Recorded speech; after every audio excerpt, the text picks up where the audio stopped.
Hey guys, Keith from Divorce the Horse here, and today we're going to show you the components of my solar power system that'll be going in the bus.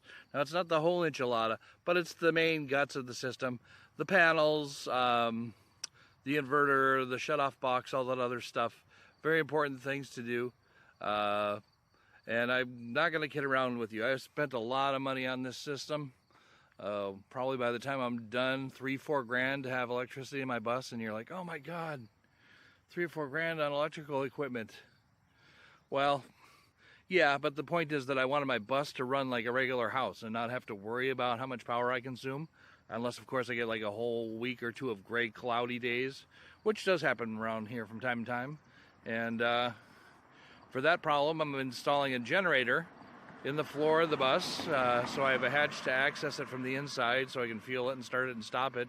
But it's going to be set up to kick into the inverters and recharge the batteries when the batteries reach a certain level. So come along and we'll show you all the stuff we got going on here. So these are my panels. I have two of them here. They are 250 watt solar panels. That's how big they are. These will be what's going on top of the bus to provide power for a combined strength of 500 watts. And if I get a bigger inverter, I can throw my 320 on there in that chain and get even almost a kilowatt of power. These are the specs of my Fanel 250 watt panels, just in case you're interested in that sort of thing. Now this particular piece of metal here is the rail that I'll be mounting my solar panels to, and to the roof of my bus. So they sell this at Menards in 10-foot sections, which is great. And basically it's just this, so you can stick your bolts through here and then bolt them into the roof.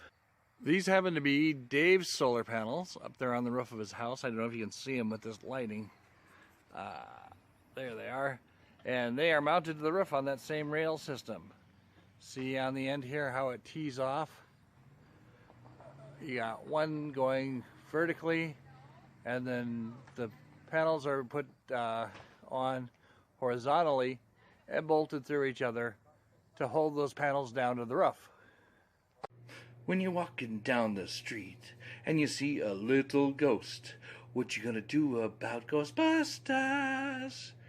No, that's not a Ghostbuster pack. What that is that's the most expensive piece of my whole entire system, my inverters and the controller for it. And why I need these things, they help regulate the power throughout the bus. This was very expensive, and thanks so very, very much to Johnny Solar at JW Solar USA on YouTube. If you need to learn anything about solar panel for your house or off-grid living, go subscribe to his channel. The man is a genius about solar power. Anyway, he sold me this unit, and the reason why it's so big is because, like I said, it has to handle a refrigerator, a microwave, my lighting, my VCR, my video projector, just everything that's electrical in the bus needs to be regulated, and these little babies will do the job. Magnum, by the way, is a top quality brand. I highly recommend it. As far as for the stats on this equipment, that will be coming later when JW Solar helps with the install, and you'll get to meet him on our channel here. So thumbs up for that. And basically, that's what I needed. You're like, my God, Keith, do I need like $5,000 to put a solar system in my vehicle? Really? No, you don't. You don't need to spend nearly that much. And originally I was going to go a lot cheaper, because my original solar power system was going to have one panel on the roof and then feed the battery pack in my van, so just so I could watch TV for a couple hours here and there and put a TV in by the ottoman. Well, the bus came along, things changed, and the equipment I had purchased for that job just not enough to handle the kind of power that you need to run a refrigerator, a microwave, and all those other things, stereo sound system, all those other things. But I will show you the basic stuff that I bought for like about $500-600, and this would go with like maybe a 100-watt panel, you know, for charging, you know, maybe 2 or 3 LGM style batteries, and that'll give you a basic power. And a system like that you could probably get set up for about, I don't know, 12 to 1500 tops, you know, to have basic power in your vehicle. Let's take a look at those components. So let's take a look at the two major pieces of equipment you're going to need for a basic solar power setup in your vehicle. First of all, you're going to need what's called a charge controller. And what the charge controller does is it keeps you from frying your batteries by overcharging them. It's kind of like a built-in fuse system where when it detects that your batteries are full, it shuts down the charging energy coming into those batteries because it's no longer needed. Keeps you from frying your batteries and burning down your tiny house.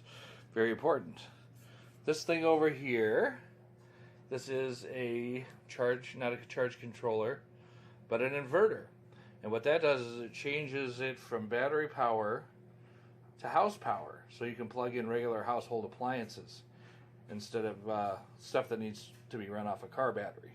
So it converts the energy from AC to DC. So that you can plug those things in. And what the 1,000 watt rating means, it means that this particular inverter will allow you to draw up to 1,000 watts of power from the system. Now if you go over 1,000 watts, the whole thing's going to shut down and you could fry your inverter.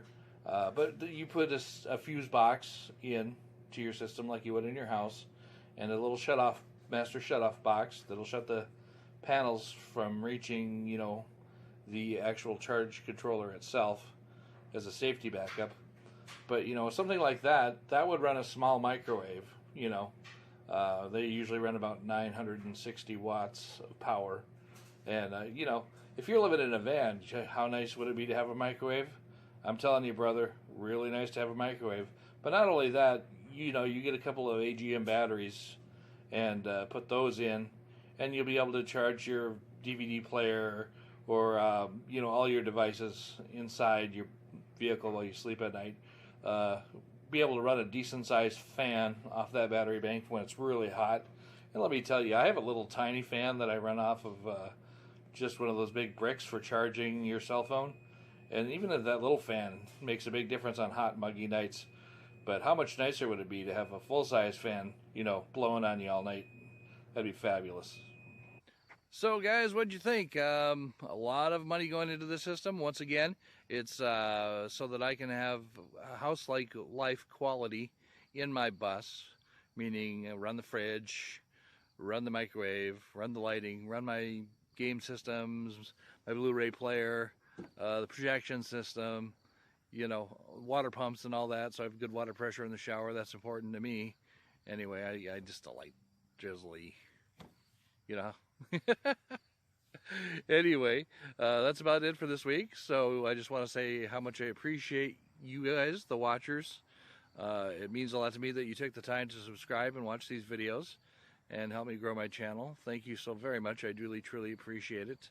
And until next week, hey, fight the good fight. Love you guys. Bye.